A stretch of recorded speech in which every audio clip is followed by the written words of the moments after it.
started to cry when, I don't remember her name, that sweet lady with the Southern accent, when she said that she felt like she couldn't love others enough, because that's how I feel about my daughter. But I'm confused, and maybe it's just because I haven't had enough time with everything, but I'm confused because I've done so much Al-Anon.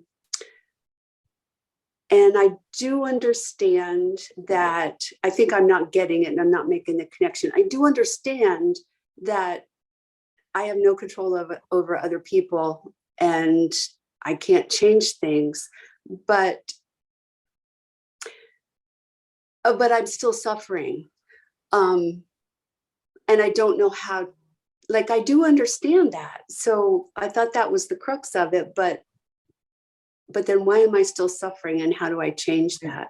Like, I'm frozen. I'm paralyzed a lot of the times when it comes to my daughter and when I worry about her, and I just, it's just horrible anxiety. It's like being frozen. Can we find a situation, a very specific moment in time when you are very concerned about her or feel the frozenness or the lack of control? You think of anything where you were triggered? Well, you don't have to tell us the details, all of it necessarily. It's up to you. But I'm so your open. reaction, maybe, isn't it? Yeah. Yeah.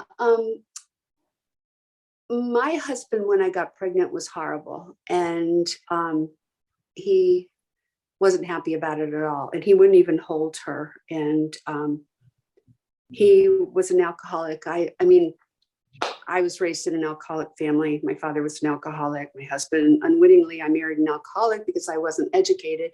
And I thought, gosh, look how much he can drink and he doesn't get drunk. Well, that's because his tolerance level was so high at the time.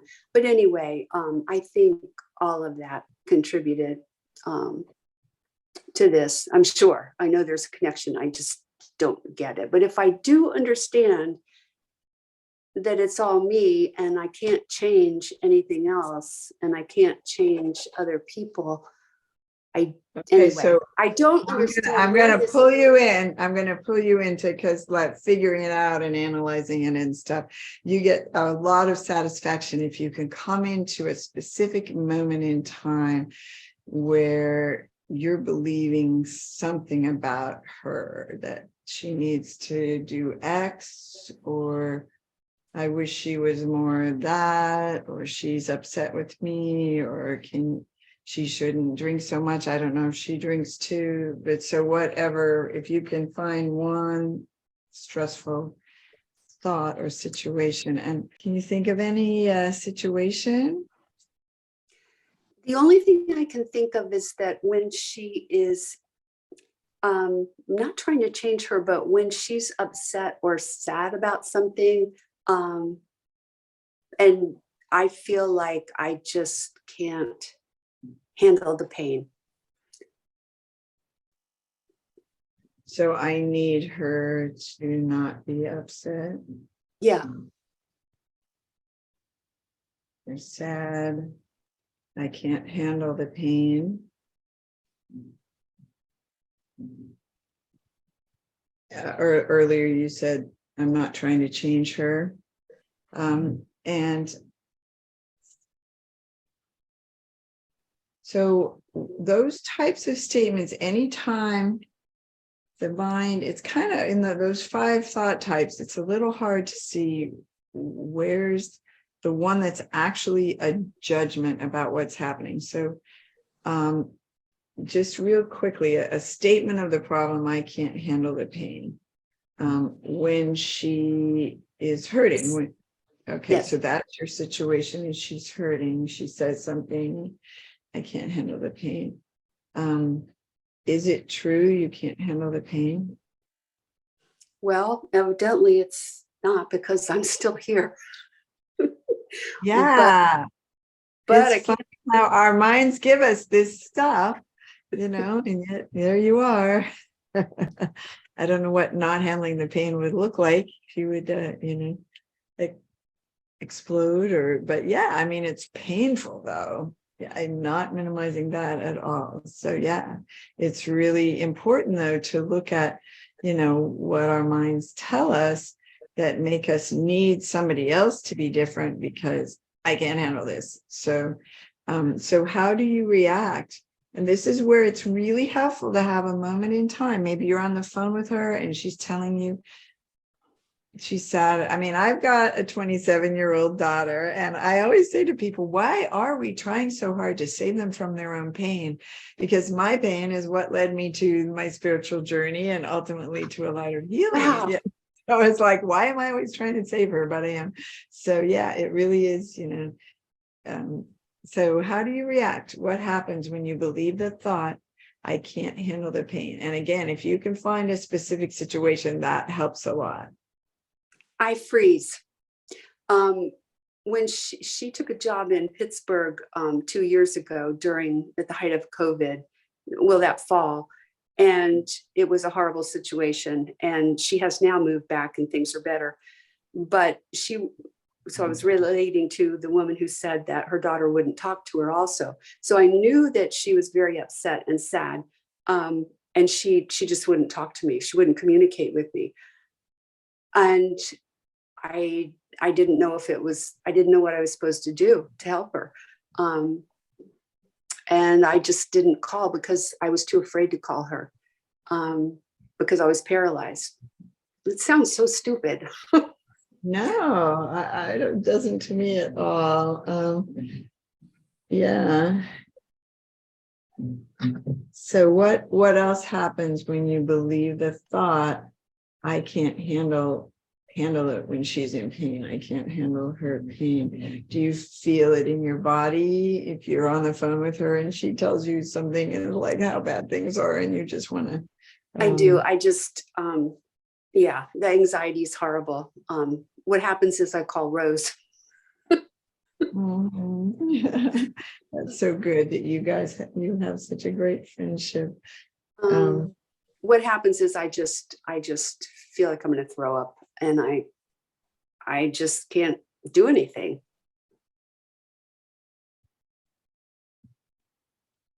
I'm getting better, and I don't know why, because I don't know what I'm doing. Right, but it's Rose is rubbing off on you, maybe. She's got this now. But whose business are you in? Now let's not do that one right now. Hers. Yeah, even though God's you're in saying hers. I can't handle the pain, you're basing it on that. Okay. So who would you be as she's telling you about her situation? Let's assume she's, called you, or that you've learned through some source that she's over there, what appears to be suffering. Who would you be thinking about her going through her life on her own path and the ups and downs of it without the thought, I can't handle the pain? Oh, I'd be healthier. I'd be happier. I'd be freer.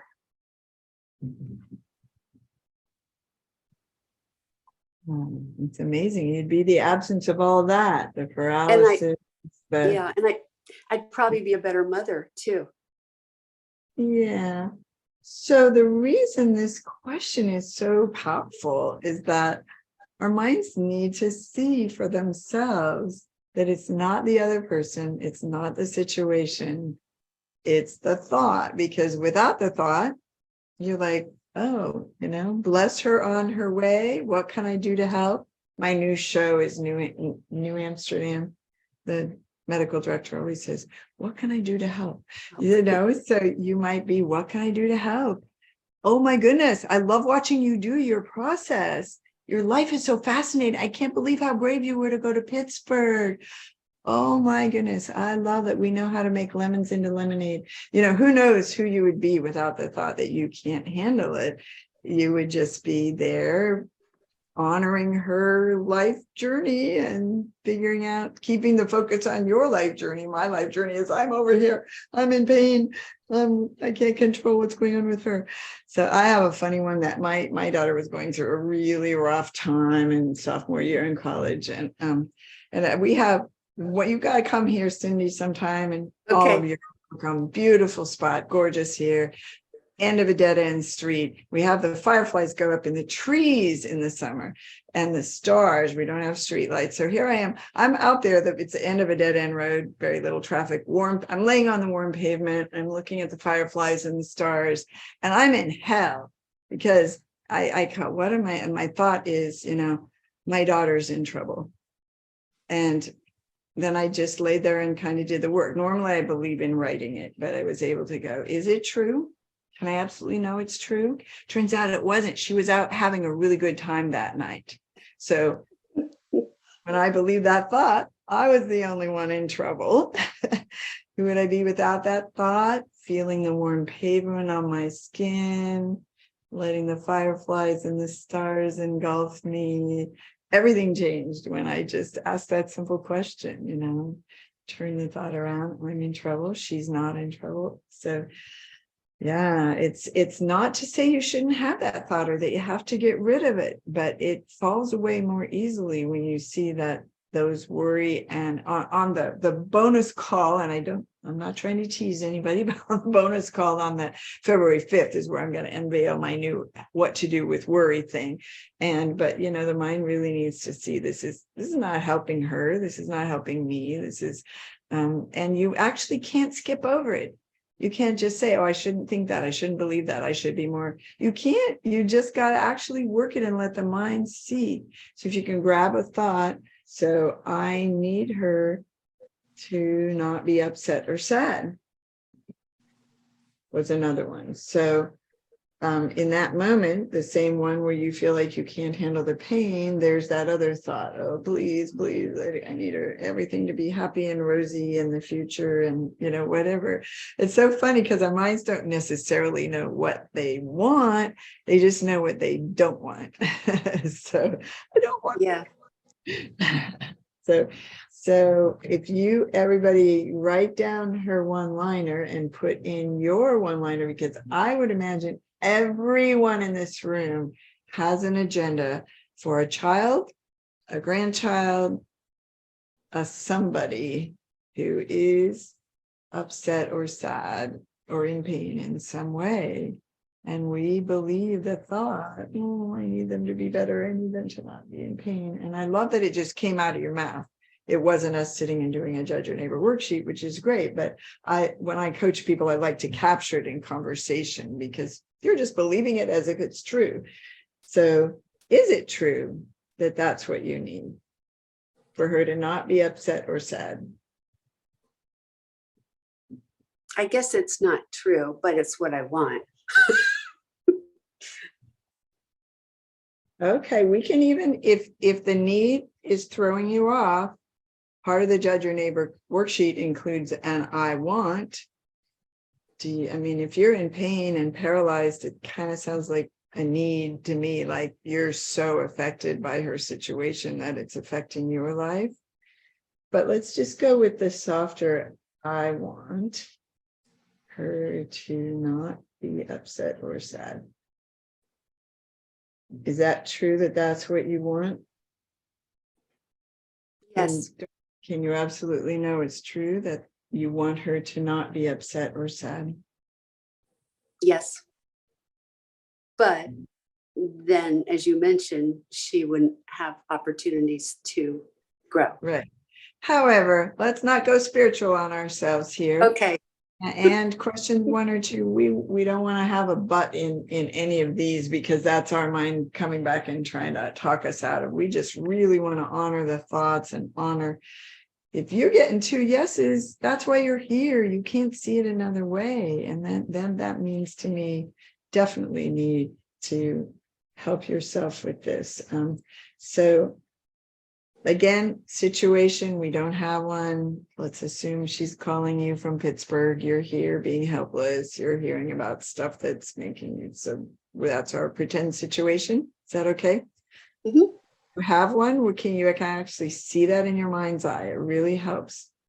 Okay. Yes. Because if we do general one, the ego can kind of wriggle out of it. Oh, I do this, I do that, I do that. But if you nail it to a specific micro moment when you're triggered, And what did you say? What did you do? What did you think? What did you feel? So how do you react? What happens? Just go in. It's like a meditation. It is a meditation. It's the only meditation that really got my mind quiet.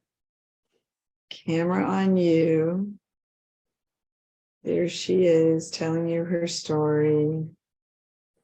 And you're over here believing, I need her to not be upset or sad. How do you react? What happens when you believe that thought?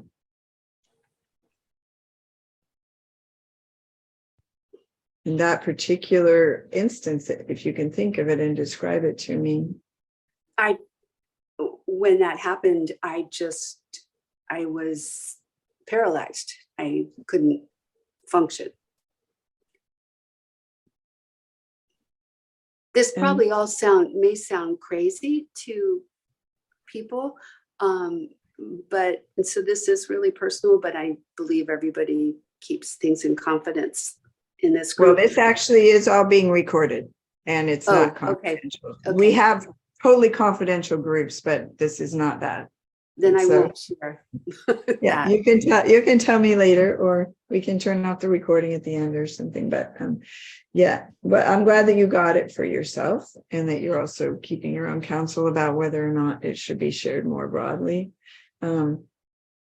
So how do you treat her when you believe the thought, I need her to not be upset or in pain? I just try to be there and do for her anything I can to cheer her up. But when she's really, really hurting, I become paralyzed, and I'm afraid to even call her because I can't handle the pain. Oh, you're still believing that thought. Yeah. So that we haven't really gotten to the turnarounds on that one. I'm sorry about that. So you haven't quite seen the other side of it. So but yeah, do you also treat her in a way like she's a loser, or can't handle her own life, or doesn't make good decisions, or none of that? Okay. No. So that's good. Be honest. I'm not trying to put words in your mouth. No, I don't. Okay. I don't. I'm always praising her. I'm proud of her. Yeah. So what's some more thoughts that overlay on that? She's upset, and sometimes it helps to drill down and to say the words, and that means. She's upset, and that means what?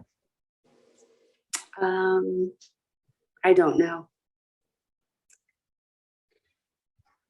Your mind doesn't give you a bunch of that means. She's gonna have a really bad life. She's gonna die and I wasn't there. I don't know the nature of her issues, but what are, like, your mind goes to worst case scenario. Just that she'll never be happy. I know it's so hard with our kids. It's so hard because we don't know how much is just being a mother and how much is this other stuff.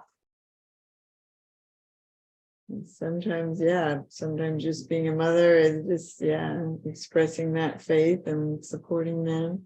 And what's your biggest fear? The paralysis that keeps you from calling her. If I call her blank, what will happen? When she's sad and upset and scared and worried, she can lash out. And I guess I'm afraid that will happen. The color, she will lash out at me. She'll blame you, maybe, or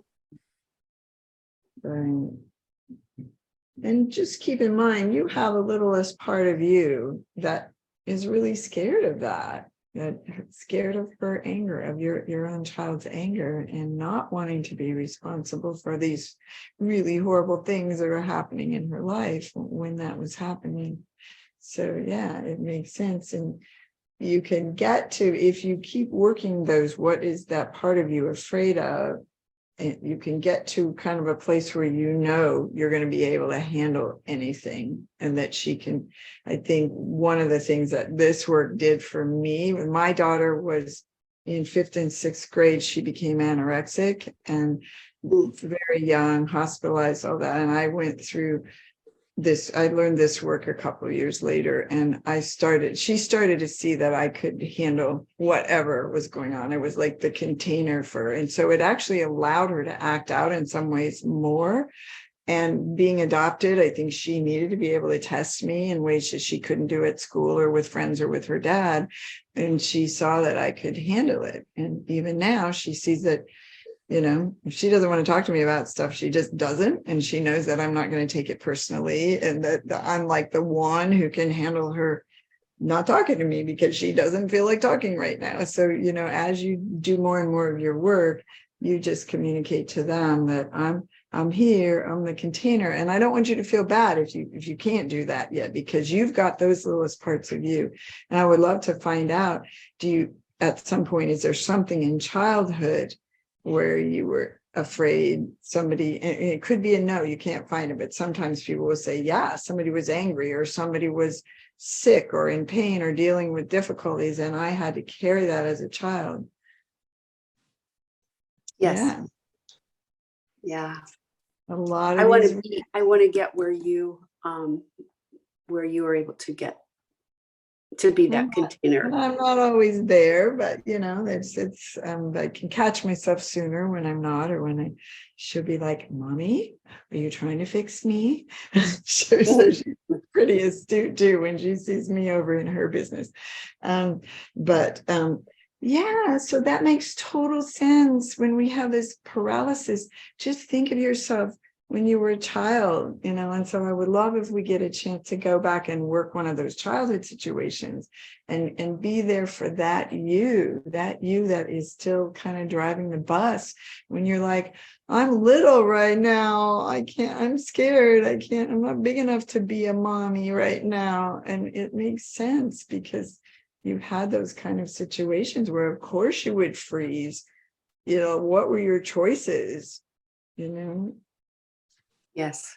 And that's what happens. The mind doesn't know what the choices are. It forgets that you're an adult. And it's, so usually things like that, where we have an intense reaction, or we're like, I don't know, I'm paralyzed and I don't know why, usually goes right to a childhood wound. And if we can support that, get that one in a snuggly, and we got this, I got you, and God's got us. And then we're big enough to check in with our daughter.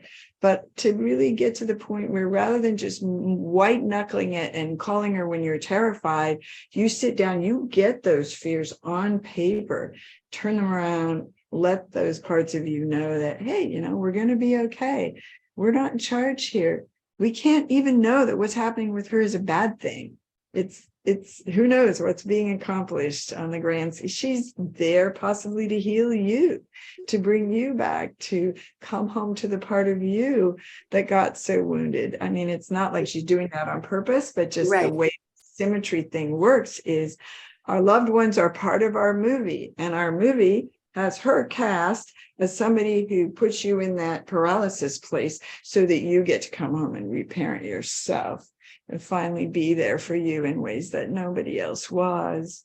And when you do that, that's an incredible gift to hers. So a lot of women don't know how to be there for themselves and model that for their children. So when she sees you caring that you're hurting and taking steps to still be big enough to be her mom in ways that work for her age, And it's not just because they turn 18 or 21 or anything. It means, okay, now we have to, we're still showing up in the ways that they need now and now and now. And that we have to work our side of the street, though, because that's going to trigger stuff in us, too. And, it's just kind to you. So, again, if you turn that one around, I don't need or want her to not be upset. So the turnaround could also be, I need her to be upset and sad. Ooh, that's a hard How one. about let's go with the want. I want her to be upset and sad. How could that possibly be true? What an outrageous turnaround. Can you find any reason at all why you would want her to be sad or upset?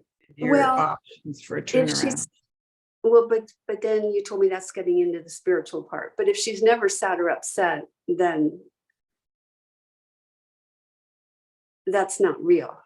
Right. And that's fine right now with the turnaround examples. You're helping the polarized part of your brain that's over here going, oh no, bad thing happening. We're helping it see it another way. So if that's a real example for you and you believe that, yeah, suffering is part of our process, and it does ultimately, people say that a lot. And I tried to do that party line, but I didn't know what to do with my suffering. So I was like, no, bad things are not helping me. They're just making me realize how horrible life can get, Right. I didn't know what to do with them, but now it's, I don't want to be cocky and I'm still, waiting for that, now I feel like it is really helpful. So just down to just nuts and bolts, 100% turnaround for me is out there. I know somebody else knows it. I want her to, because she is. Yeah. I want her to be sad and upset because she is. That's the daughter I have right now. If I say, no, I need some other daughter so that I'll feel better.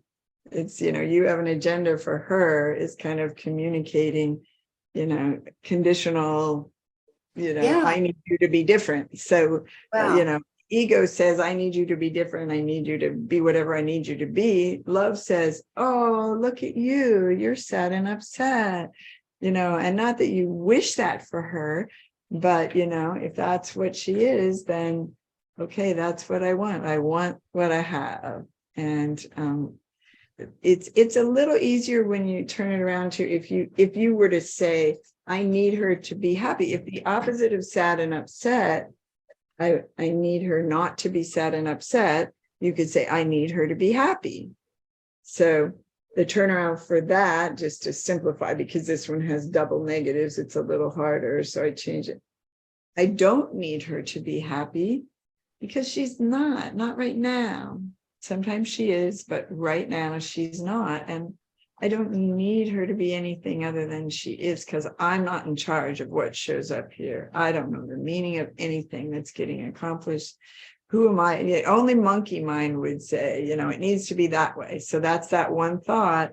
I don't think you were here on day one. It sounded like you listened to the recording, but yeah, the one thought behind emotional opinion, I need this to be different than it is. I need her to be happy, not be sad and upset. And it's like, well, that's your mind telling you that. But the rest is just reality unfolding completely out of our hands. And we don't know what anything means. We don't know why we're here. We don't know what's getting accomplished by her pain. It's just this, it's the true turning it over. So, I need her to be exactly who she is in this moment. That's my little girl, and we need to help you deal with how scary that is for you and how paralyzing it is. And you're just, you've got to be a mom to yourself here too, and get help. That's in some ways why I work in groups, but also lots of times I become the surrogate self-love mommy until you know how to do that for yourself, because it is terrifying. And then we feel really bad, this daughter is suffering, and yet I don't feel big enough to hold her, so I'm kind of avoiding her stuff. So I don't want you to feel bad about that. If you could do it differently, you would, but get your butt in here.